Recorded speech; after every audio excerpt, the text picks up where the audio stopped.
Cara, o que eu vou falar aqui talvez seja a resposta mais estranha para essa pergunta. O que mais me ajudou a pensar mais em gestão do tempo e produtividade foi o...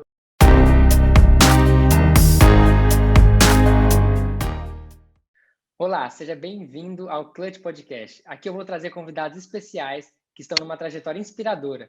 E nessa conversa a gente vai compartilhar com você insights, dicas, para que você possa aplicar isso na sua caminhada. Eu sou Guilherme Torrejão e irei conduzir essa conversa.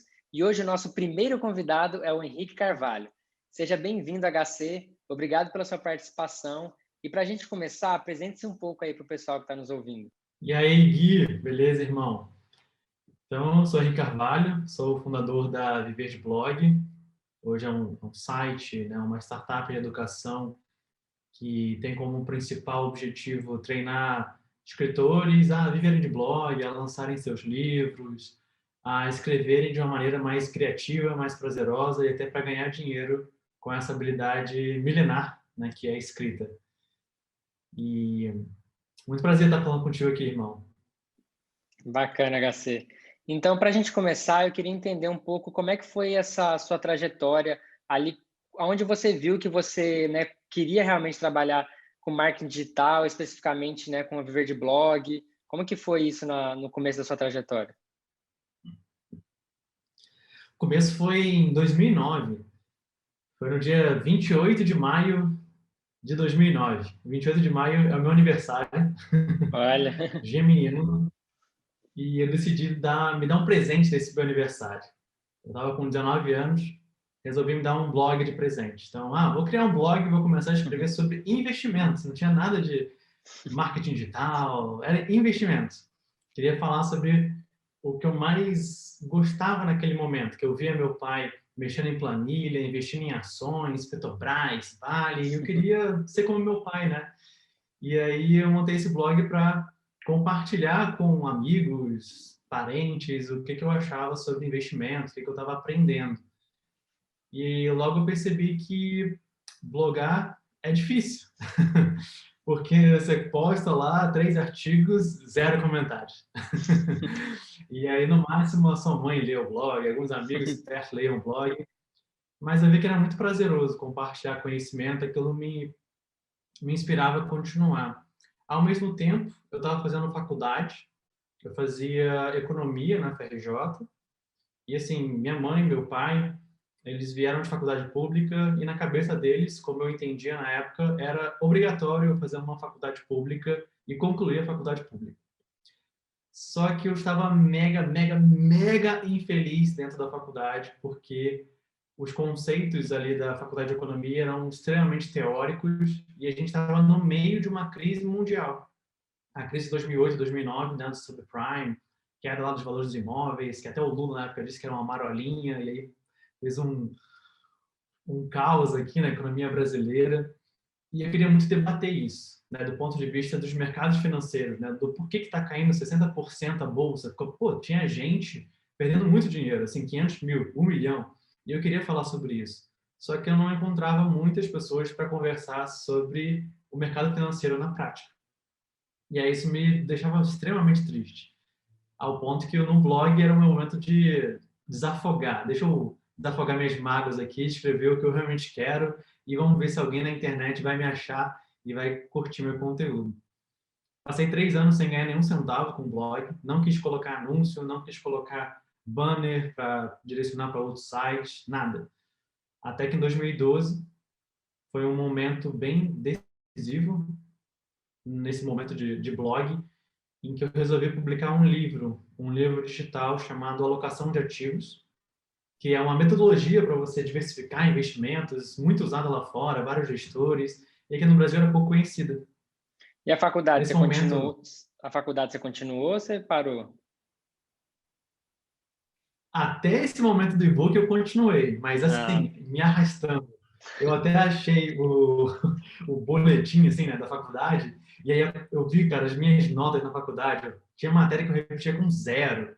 E não era tipo nossa, 0 porque eu faltei aulas, é porque eu realmente tirei 0 nas 2 provas, eu não conseguia acertar uma questão. nossa. Era esse nível que eu estava na faculdade.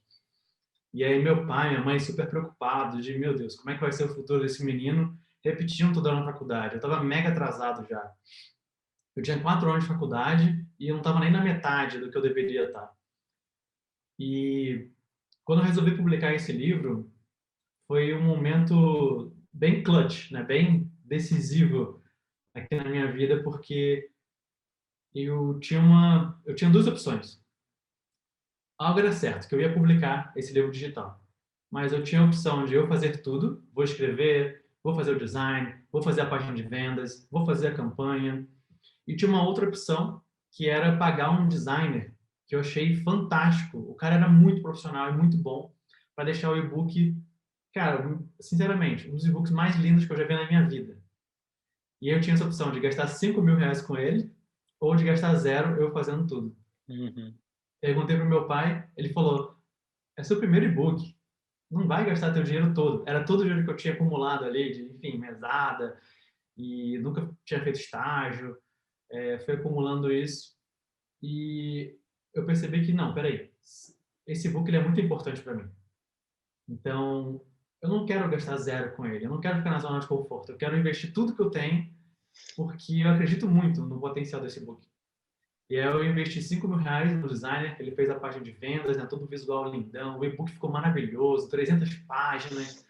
E aí no dia de publicação foi dia 20 de março de 2012. Lembro como se fosse ontem. Nossa. Eu fui fazer um exame de vista e aí eu não estava conseguindo olhar computador e celular. Então eu tinha publicado o e-book, mas eu não estava acompanhando as vendas. E aí eu cheguei em casa à noite, quando minha vista já melhorou, e aí eu chamei minha mãe e meu irmão no quarto para a gente ver junto qual foi o resultado desse e-book. E aí, quando eu abri Hotmart, todo mundo lá em casa arregalou os olhos, assim, eu comecei a pular e gritar, porque tinham dado mais de R$ 10.000 em menos de um dia. Nossa. Naquela época, 2012, era, meu Deus do céu, era muito surreal, porque um Muito. estágio na faculdade, R$ 400, R$ 800, era o que meus amigos ganhavam. E aí, em um dia, eu fiz 10.230 e poucos reais, era surreal, surreal, surreal, surreal. E aí, no dia seguinte, eu falei com minha mãe e com meu pai, mãe, pai, resolvi largar a faculdade. Agora é certeza, né? Agora é certeza. Eu também não tomei uma medida muito drástica de largar e, enfim, jogar o chapéu pro outro lado do muro e sair catando. Mas foi muito massa, cara. Foi uma experiência fantástica. Eu diria que foi um momento decisivo. Foram vários momentos decisivos, mas esse foi o que me impulsionou toda essa vontade de estar 100% digital. Realmente larguei a faculdade. No momento inicial, tranquei. E aí, meu pai, minha avó, minha mãe, nossa, meus tios, todo mundo querendo, não, volta para a faculdade.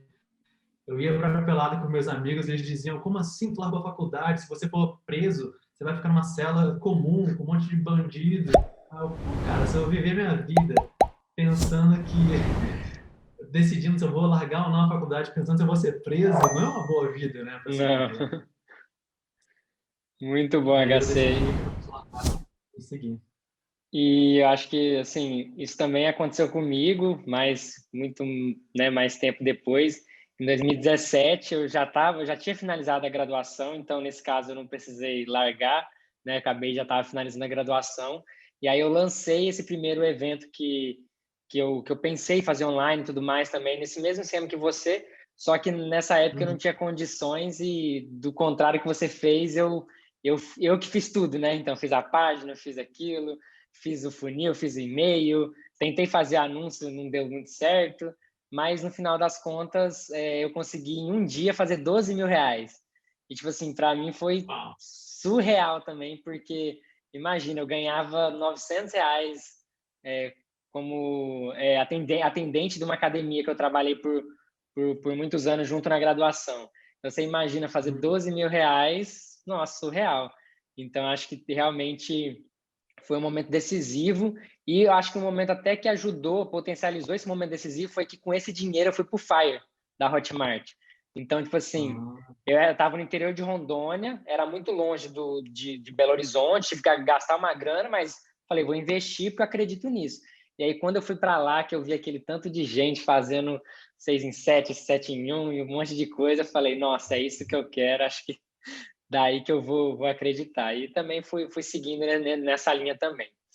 E aí, HC, então você lançou esse primeiro e-book seu, começou ali a faturar, mas você chegou a fazer alguma estratégia ou você já tinha uma audiência e simplesmente lançou para o pessoal? E como é que foi depois essa transição também para, de fato, a viver de blog, que é o que você está até hoje? Claro que você, a gente já conversou, você já mudou várias vezes o modelo de negócio, né, dentro da Viver de Blog, mas como é que foi essa transição do financeiro? Massa. Então, de 2009 a 2012, eu realmente não ganhei nenhum centavo com o blog, porém eu era muito consistente. Eu publicava toda semana, às vezes 3 vezes por semana no blog. Então, eu fazia faculdade, chegava em casa à noite, escrevia. Para mim era meditação, escrever. Até hoje é. E nesses 3 anos eu consegui atrair uma audiência de 6.000 pessoas na minha lista de e-mail.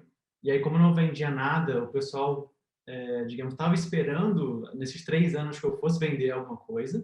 Né? Eu tinha uma demanda reprimida, vamos chamar assim.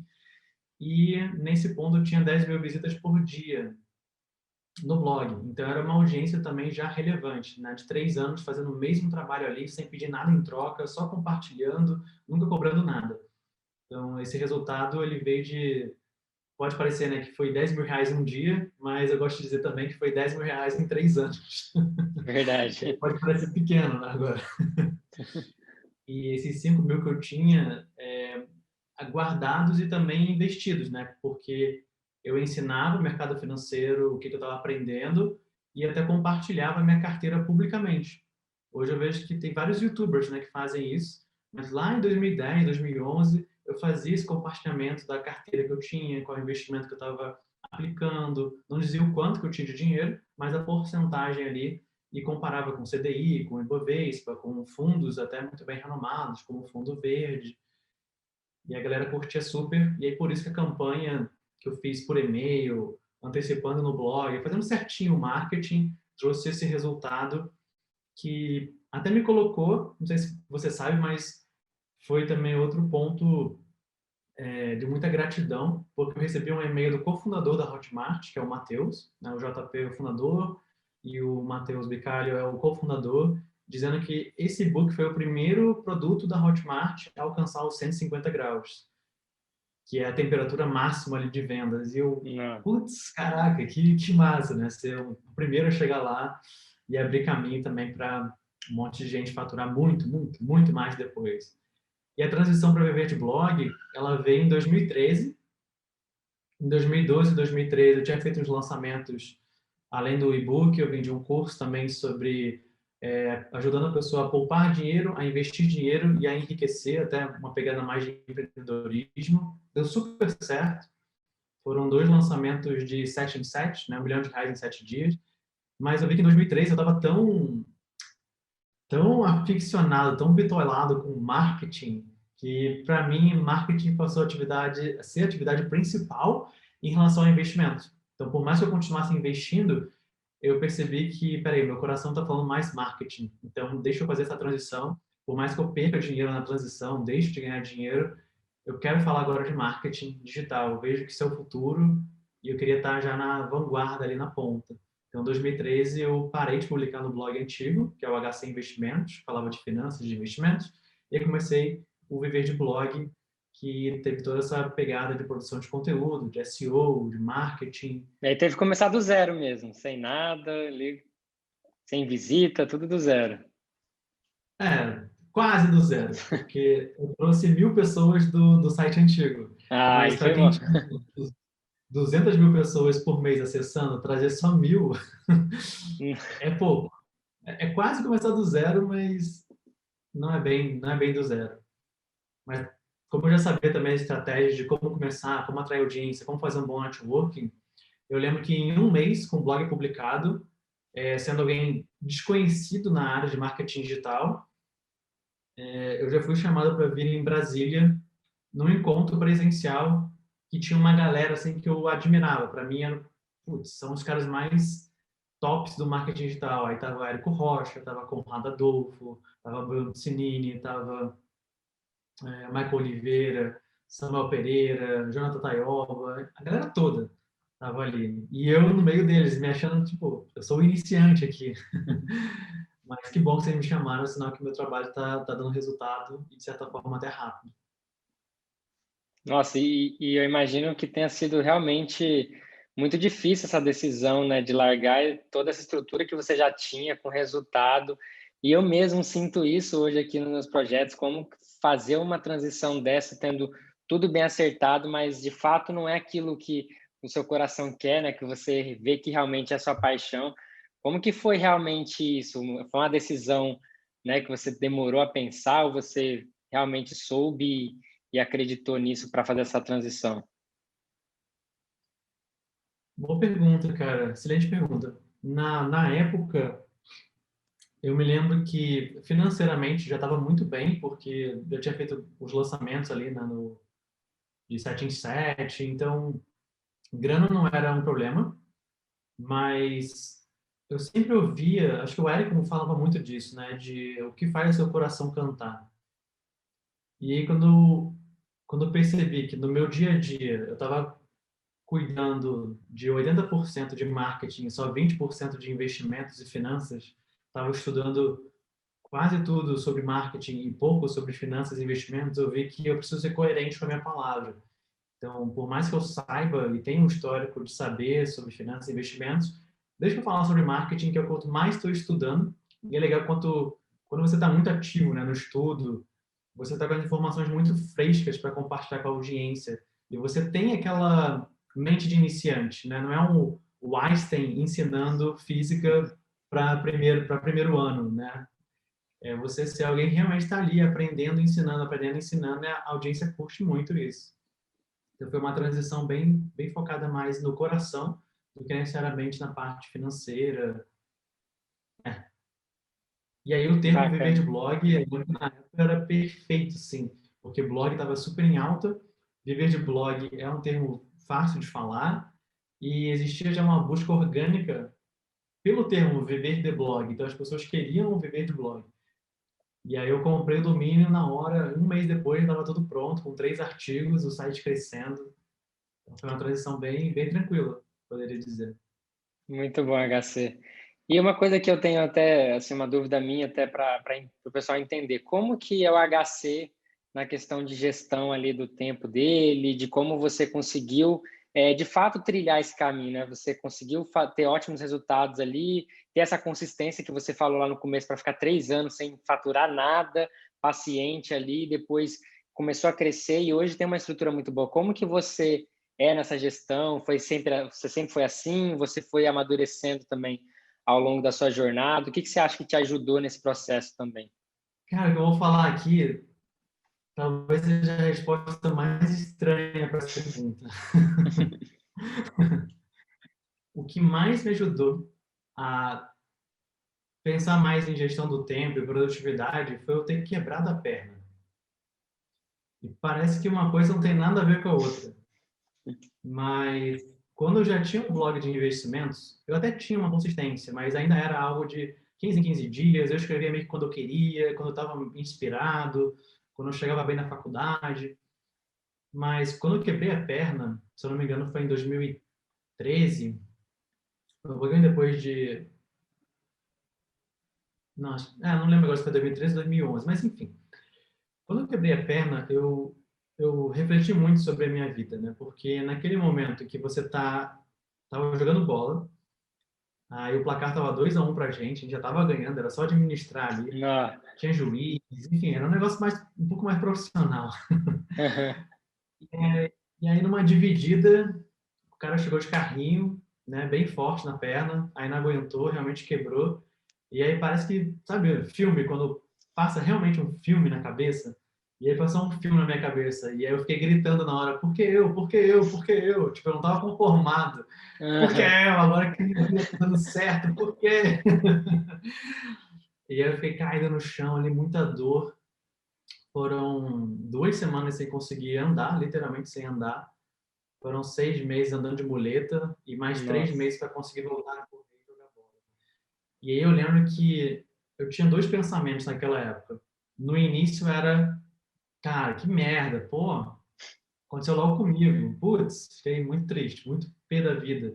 Mas aí veio outro pensamento de, eu tinha muita dúvida se eu ia ficar manco ou não, por causa de quebrar a perna. Porque, enfim, posição do osso, ia ter que colocar no lugar. É, Eu tô com, até hoje eu tenho a haste, né, de titânio interligando a tíbia e a fíbula, que são os dois ossos ali do pé, da perna. E aí eu fiquei muito grato por não ficar manco, né, e por aos pouquinhos conseguir voltar a andar. E aí, como eu fiquei muito tempo parado na cama, eu comecei a ler ferozmente. Tipo, eu lia um livro não por tinha o dia. que fazer, né? Não tinha o que fazer. Ou jogava videogame ou eu ficava lendo. Jogava videogame e enjoava depois de 1 hora. Mas É ler, verdade. para mim, nossa, dá para ler aqui durante 10 horas seguidas que eu aguento. E aí essa vontade, né, de pô, ler e colocar conhecimento para fora e de ser cada vez melhor, me veio uma energia muito grande assim com a perna quebrada de, cara, eu quero ser melhor, quero ser melhor, quero ser melhor. E aí eu lembro que antes de quebrar a perna, eu corria já, né, corrida de rua, Uhum. fazia 10 quilômetros em 55 minutos. Caramba, Quando eu muito fiz a minha bom. primeira corrida, é um tempo ok, né? Para amador ali, vamos dizer, né? Não era uma coisa profissional. Pois é, um tempo ok. Depois que eu quebrei a perna e voltei a correr, a primeira corrida, eu lembro que eu falei assim, cara, eu vou dar 100% de mim. Se eu vomitar no final da corrida é porque eu tive sucesso. Era esse o pensamento. Não. E aí eu fiz 10 quilômetros em 42 minutos. Eu Caramba, consegui cortar agora, 3 minutos. agora foi ótimo. Cara, eu cheguei em terceiro na minha categoria de idade, sendo homem ali. Uhum.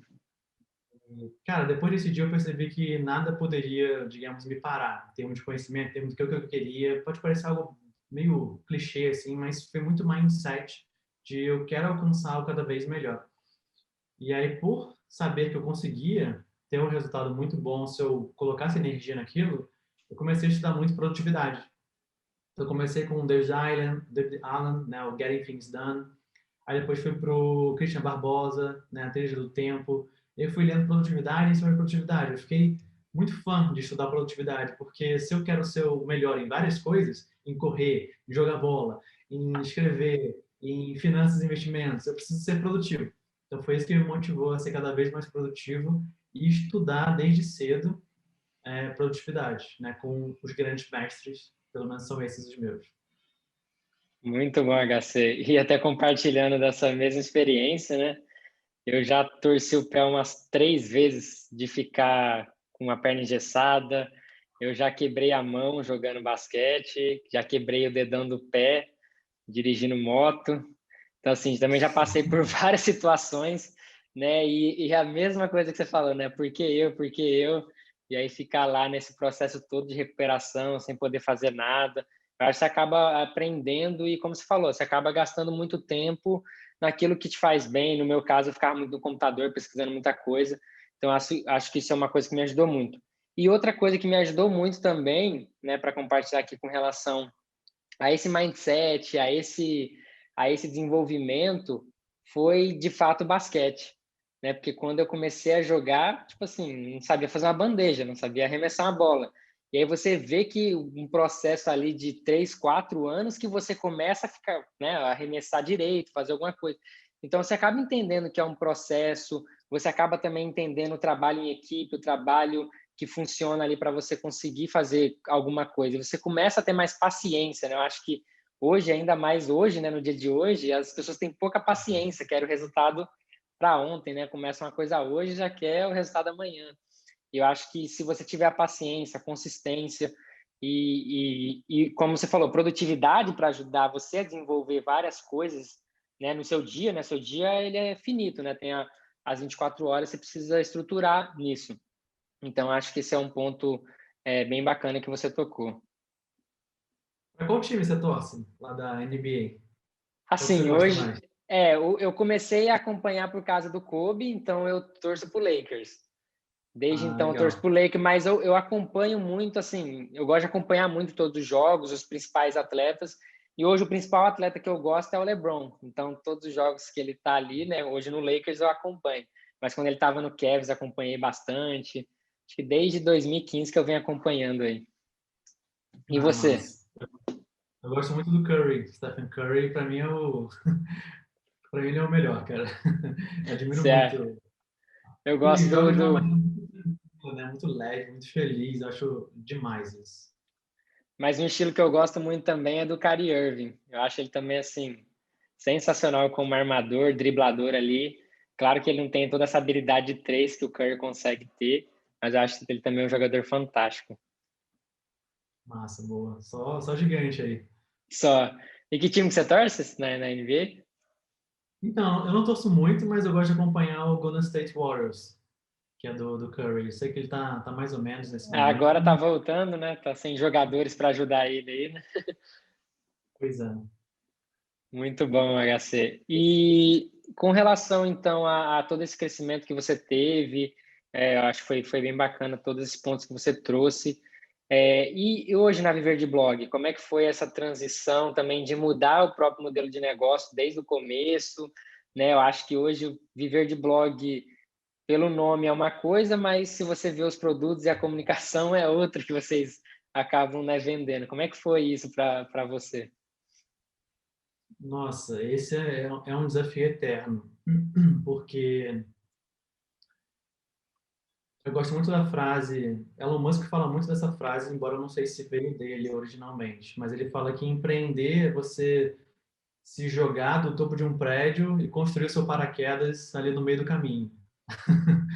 Verdade. E é exatamente isso, porque quando eu montei Viver de Blog, era 2013, e na época o blog fazia total sentido e era o principal canal de comunicação. Não tinha muito Facebook, Instagram, YouTube, não era forte. Assim, blog era dominante, dominante mesmo.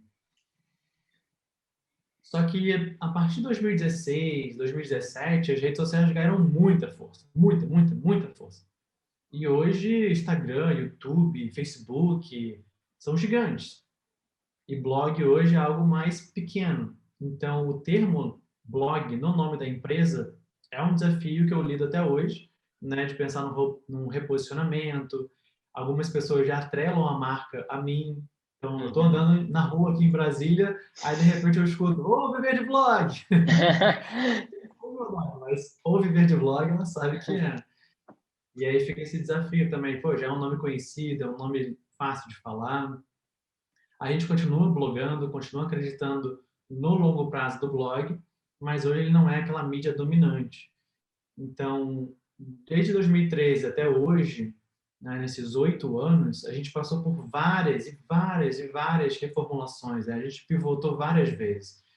Porque no início era falar sobre blog, depois a gente viu que, peraí, mas blog a gente está restringindo muito o nosso público. Vamos falar de produção de conteúdo. Aí, legal, aumentamos o escopo. E aí, em 2017, foi a onda, uma revolução muito grande de marketing de conteúdo. Aí a gente montou um produto que era a revolução do conteúdo, que ensinava marketing de conteúdo para empresas, negócios locais, a se posicionar melhor com o seu conteúdo para vender produtos e serviços. Aí a gente viu que, pô, mas ainda assim a gente está limitando um pouco a nossa habilidade. E aí veio o grande estalo, talvez um outro clutch aí no momento da empresa, que foi falar de escrita. Porque no blog, na produção de conteúdo, no marketing de conteúdo, a gente sempre focou mais na escrita do que no vídeo. Por uma preferência até mesmo minha, por uma característica mais introvertido, né, de ser mais reservado, de preferir escrever, como eu falei, quando eu quebrei a perna eu li muito livro, e aí eu comecei a escrever mais. E quando a gente focou mais na escrita, aí abrangeu um público muito maior e, na nossa visão, é um oceano azul que a gente consegue navegar muito bem sem competir muito nesse mercado. E como a gente está fazendo isso há mais de 10 anos, o nosso posicionamento, nossa autoridade, ele é muito forte nessa área. Então, por isso que a gente hoje acredita que, depois de pivotar tantas vezes, blog, conteúdo, marketing de conteúdo, escrita, a gente finalmente encontrou o que a empresa se propõe a fazer. Só demorou 8 anos, mas estamos lá. É o processo, né? Mas é aquilo que você falou, né? Você ama escrever e nada mais do que fazer sentido você, né, ter toda a estrutura voltada para a escrita, né? Então, isso ajuda você a ter gás para produzir, tá sempre ali constantemente crescendo, né? E não ficar estagnado, né? Porque você já não acredita mais, fazendo alguma coisa que você não curte fazer. Perfeito. Acho que você falou uma coisa muito legal, que tem gente que vai empreender e pensa muito sobre qual é o melhor nicho para ganhar dinheiro.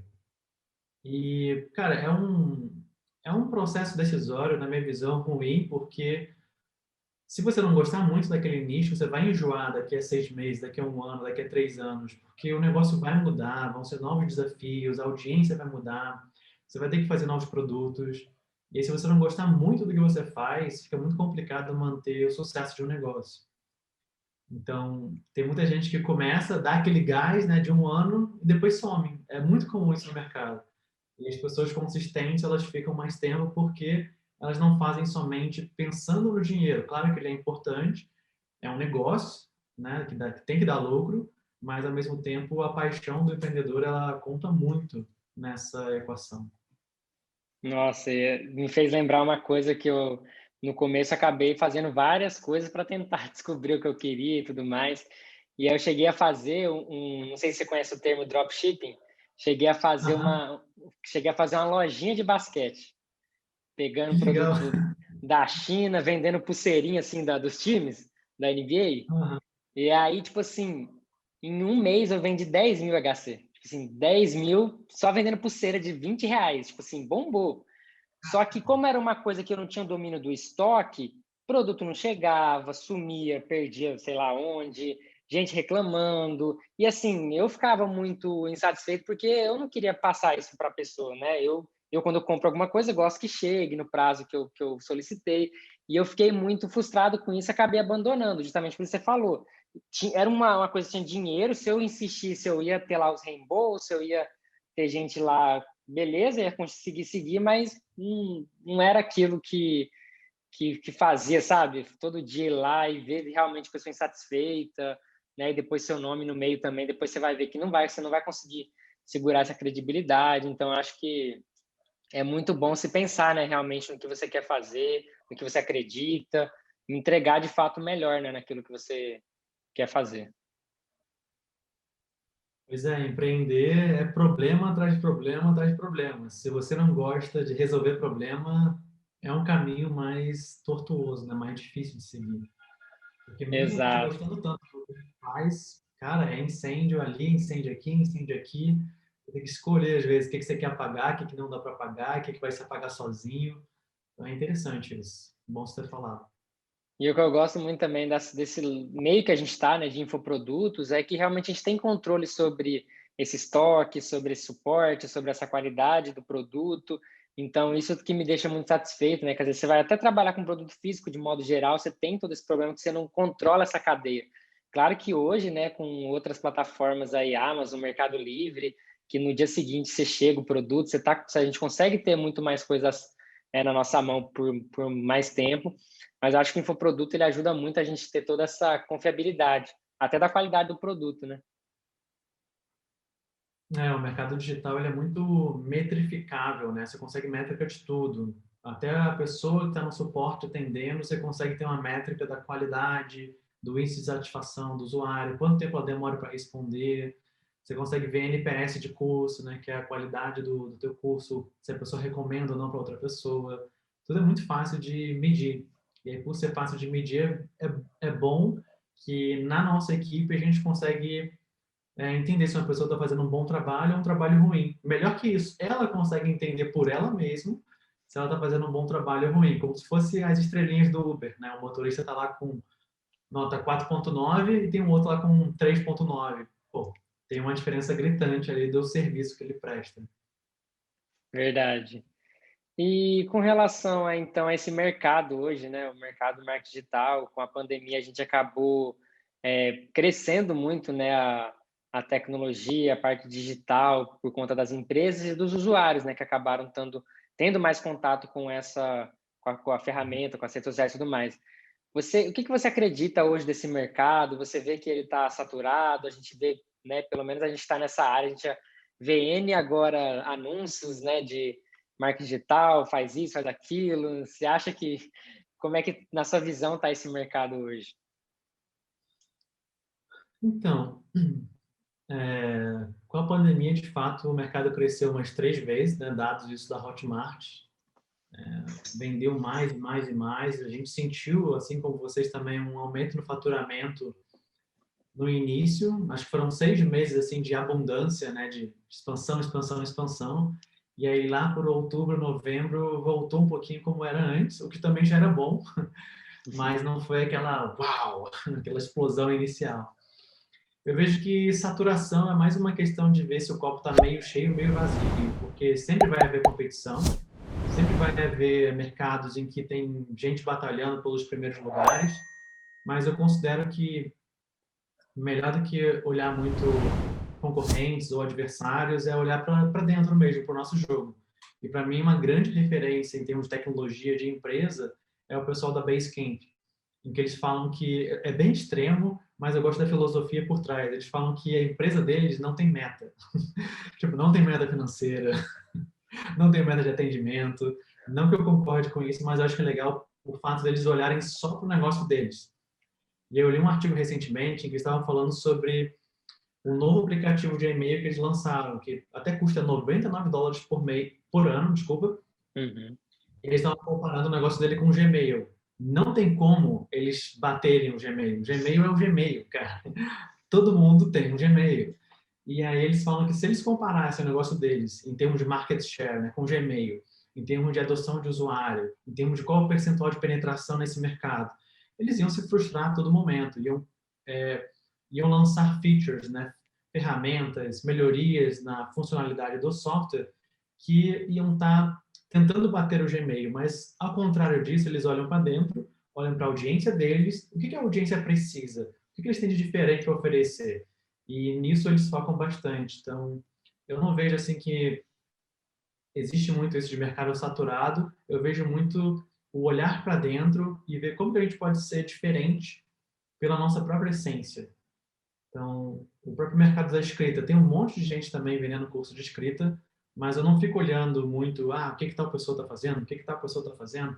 Eu olho para dentro e vejo que a nossa audiência ama os 3 pilares que a gente aborda, que é ganhar dinheiro escrevendo, já que 76% dos redatores hoje ganham menos de um salário mínimo por mês, é muito frustrante isso. 2, tem muita gente querendo lançar um livro, então escrever um livro, lançar e vender esse livro, se tornar um best-seller.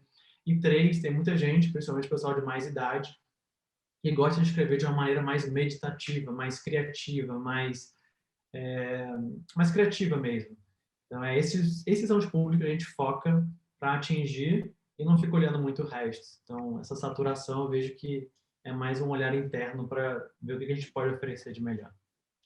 E falando desse segundo pilar aí que você citou, que muitos deles querem escrever livro, seria livro deles próprios ou escrever livro para outras pessoas, né? Eu já ouvi falar que tem esse termo de Deles pessoas que próprios. escrevem livro para outras pessoas, né? Isso, é chamado ghostwriter. São pessoas que são pagas para escrever o livro de uma outra pessoa. Então, como é que acontece, assim, bem rápido? Vamos supor um expert que dá muita palestra.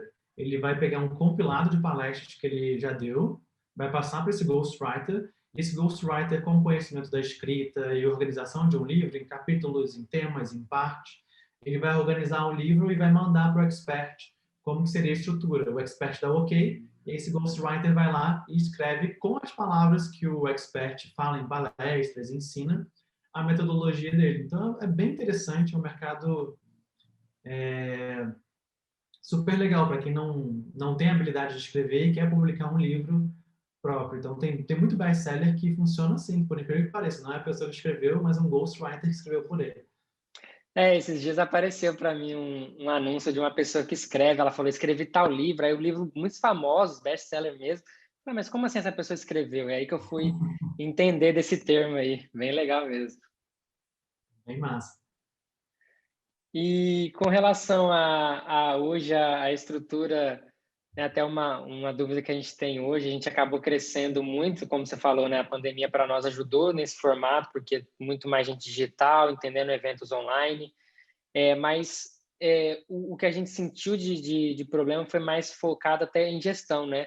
A gente acabou recebendo investimento, inflando o time, e hoje a gente passa por alguns momentos até de fluxo de caixa, de conseguir ajustar isso também, porque a gente acabou crescendo muitas vertentes. Eu sei que você tem um time muito enxuto, mas que consegue aproveitar bem todas essas áreas, consegue gerar um resultado incrível com poucas pessoas. Que dica assim você daria para quem está começando até e vai começar a ter sua primeira equipe, ou até ter parceiros ali que possa realmente, como você falou, né, ter essa produtividade em termos globais, e não só você, porque uma coisa, por exemplo, você é produtivo, você sabe, mas como você vai envolver o time para também ser, entende? Às vezes as pessoas, não é todo mundo que né? Então, essa é a minha principal dificuldade, porque, por exemplo, eu sou produtivo, eu tenho alguns métodos, eu consigo entregar, mas tem algumas pessoas que têm dificuldade de ter clareza, né? De como fazer isso, de como começar a priorizar as suas demandas. Show, ótima pergunta. Eu lembro daquela reunião que a gente fez, né, com o time de vocês. Acho que já tinha umas 50 pessoas, assim, uma galera Exato. espalhada. Foi muito legal. Hoje a gente está em 15 e eu diria que são três pilares, tá? Que é legal sempre pensar quando a gente está pensando em gestão, que é uma empresa ela é formada por pessoas, por processos e por produtos. Então, a parte do produto, eu acredito que é mais fácil. Todo mundo tem uma ideia de qual o produto. No nosso caso, é o escritor milionário. No caso de vocês, é o produto, o software de congresso. Agora, quando entra em pessoas e processos, é onde a casa geralmente cai. Tá? E eu vou dar um exemplo assim, bem geral. Pessoas é algo mega importante. Só que elas não funcionam tão bem se não tem um processo muito bem definido. E processos bem definidos também não funcionam bem se não tiverem boas pessoas para executar. Então, ali é um paradoxo. Tem que ter os dois bem feitos, senão a casa desanda. Então, assim, em termos de pessoas, seria o quê? É ter um bom modelo de contratar pessoas. Então, a gente defende muito a ideia de contratar devagar, demitir rápido. Ou seja, tem várias etapas para a pessoa entrar na empresa. Hoje a gente faz uma aplicação, ela passa por 3 entrevistas, uma técnica, uma cultural, uma final comigo. Tem um processo de onboarding, que ela recebe brindes, recebe todo o conhecimento que é de como a empresa funciona, qual vai ser o trabalho dela, ela é muito bem recebida pelo time. Então, esse seria um onboarding. E a parte de demitir rápido toda empresa tem uma cultura. Assim como um time de basquete tem uma cultura. Eu vejo, por exemplo, que o Golden State Warriors é um time que joga leve pela felicidade. Não quer dizer que isso é o melhor, mas eles têm essa cultura de ser feliz. O Curry puxa muito isso. E eu vi um podcast com o treinador, né, que é o Steve Kerr. Não sei se Isso. ainda é o treinador. Ainda é, É. né? E que ele falava que a definição de cultura do time foi baseado nisso, joy, né? Felicidade, em que não importasse o que acontecesse, eles tinham que estar leves e felizes em campo, porque essa era a dinâmica que o time funcionava. Então, por isso que você vê o Curry sempre sorrindo, dançando, Não, e isso um fica muito sempre nítido reconhecendo o mesmo. outro, Isso fica muito né? nítido mesmo no jogo. Você vê, e outros times você vê que é totalmente diferente, já é uma coisa mais fechada, né? Realmente, agora você falando, faz muito sentido. Até um livro que eu estudei de gestão chama The Culture Codes, que é o Código de Cultura. Eles analisam o time do San Antonio Spurs, em que, se eu não me engano, o símbolo deles é um martelo batendo na pedra. Se eu não me engano, é isso. Em que essa analogia para eles é que de tanto você bater o martelo, uma hora você vai quebrar essa pedra. Então é um time que trabalha muito resiliência, é um time que não é o time de felicidade, né? A época lá do Tim Duncan, não é o cara mais feliz do mundo, mas é um time que trabalha em resiliência, em aguentar pressão, em jogar junto.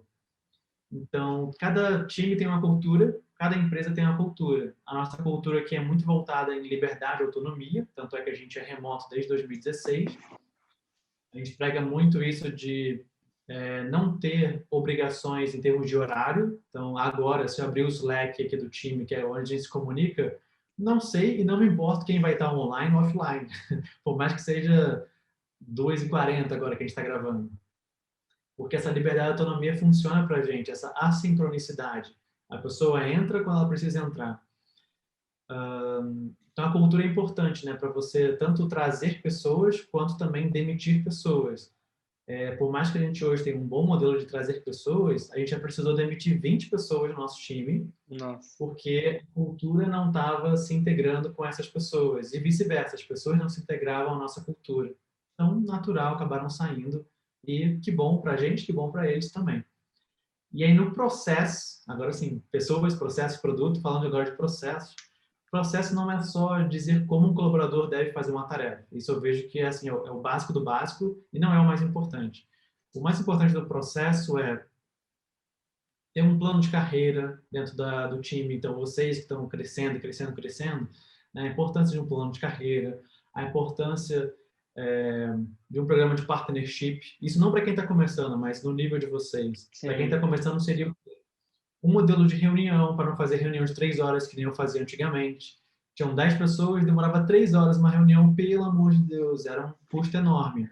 Inclusive Jogou tudo depois atrás. daquelas, inclusive depois daquela sua da sua palestra ali para o time, a gente cancelou uma reunião que a gente tinha toda semana de líderes, que era 8 líderes, 1 hora, e ninguém falava nada com nada, não tinha pauta, porque era muito recorrente, fazia até 2 vezes na semana, tipo, não tinha porquê, né?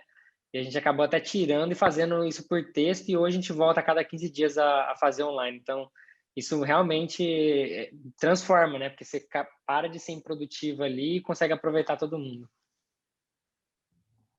Porque, aí vem o processo, né? Porque quando uma empresa tem um desafio, a primeira solução que o pessoal pensa é: vamos reunir todo mundo. A gente precisa da inteligência coletiva para resolver. Só que aí o que acontece? Você tira horas de trabalho das pessoas para colocar numa reunião. E aí, se a reunião tem uma pauta bem definida, um desafio bem definido, tem gente que participa que nem dá opinião, nem precisava estar ali, e isso está tirando tempo produtivo dela.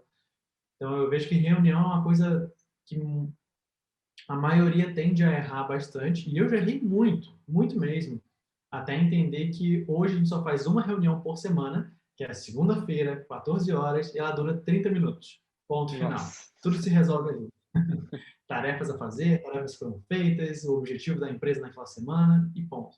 O resto a gente vê muito por métricas, né? Aí vem o processo de a gente usa OKR, né, que é Objective Key Results, que é olhar métricas da empresa semana a semana, mês a mês, trimestre a trimestre e ver o que é importante.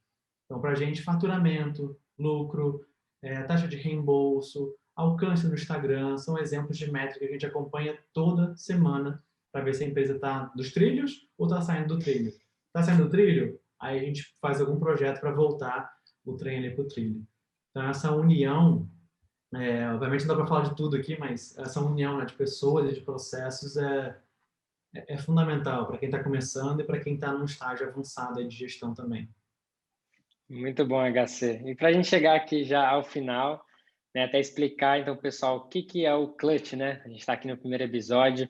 A ideia do Clutch, né, como a gente acabou comentando um pouco aqui, né, eu sou apaixonado por basquete, de assistir, de praticar, e o jogador Clutch, né, é aquela pessoa que é o jogador mais importante do time, é aquela pessoa que nos minutos finais, aquele jogador que nos minutos finais, nos segundos finais, ele consegue, apesar de um planejamento de uma jogada, ele segue a intuição dele para conseguir fazer o arremesso da forma que ele treinou a vida inteira para fazer aquele arremesso e conseguir ganhar o jogo e conseguir tomar essas decisões, e ele é considerado esse jogador.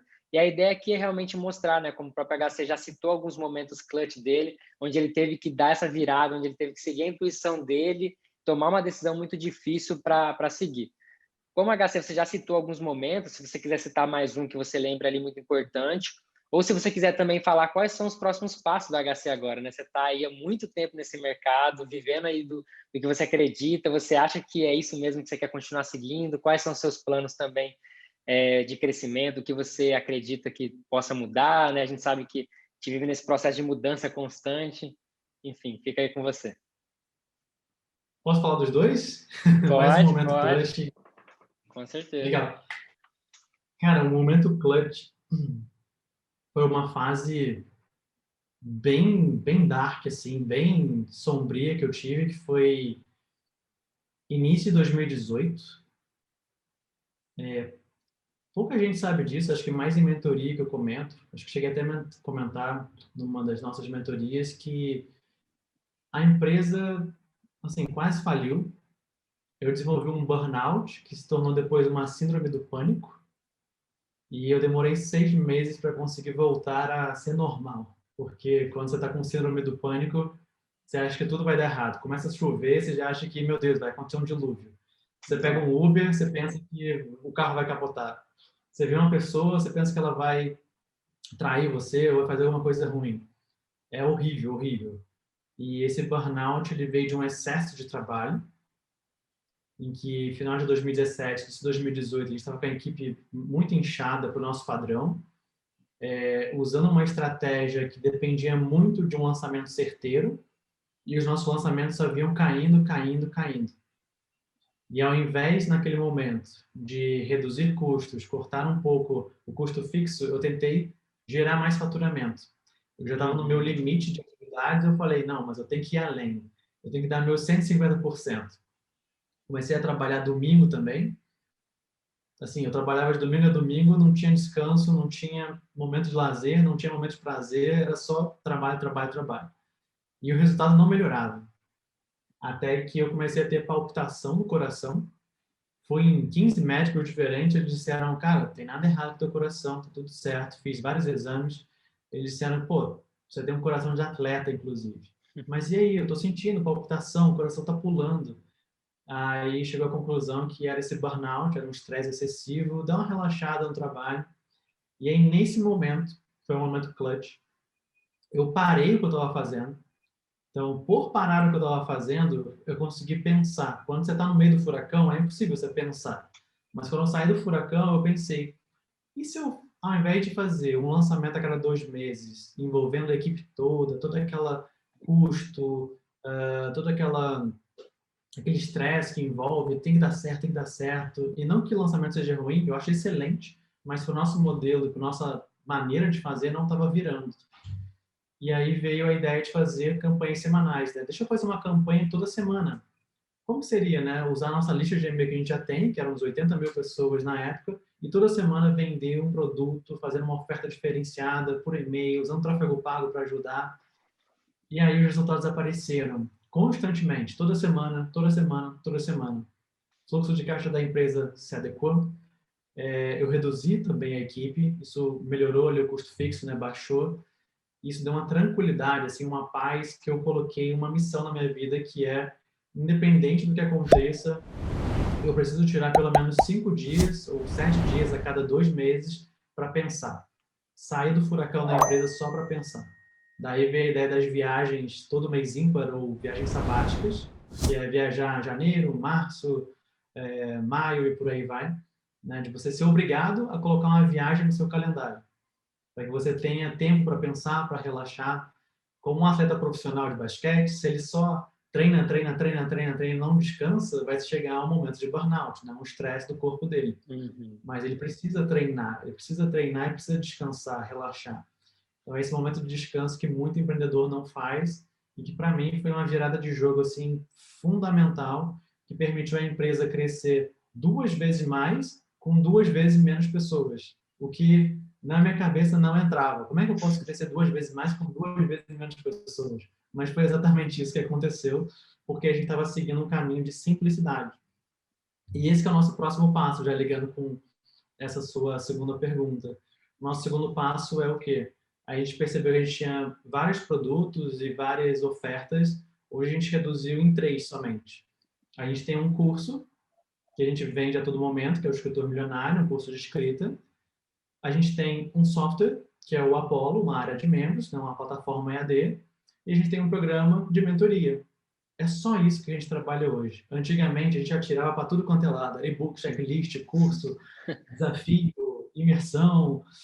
Hoje não. São 3 coisas, simplificou e os resultados, por incrível que pareça, aparecem dessa maneira essencialista e bem minimalista de ser. Então, esse é o nosso próximo passo, continuar seguindo esse minimalismo e aperfeiçoando o que a gente já tem hoje. Não, muito bom, HC. Acho que realmente é incrível essa trajetória. Eu que venho acompanhando desde o meu início de empreendedor, né, com as suas dicas, e tive a oportunidade de participar dessa mentoria com você, né, para aprender um pouco mais aí. Acabou ajudando a gente bastante, principalmente nas campanhas semanais, que foi realmente um diferencial. né? Hoje a gente trabalha também com isso, vendemos todos os dias, isso consegue trazer essa previsibilidade que, como você falou, para nós faz sentido, não que o lançamento seja ruim, né? Mas para o nosso modelo isso faz muito sentido e, né, a gente fica grato aí também por todo esse apoio que você deu para a gente.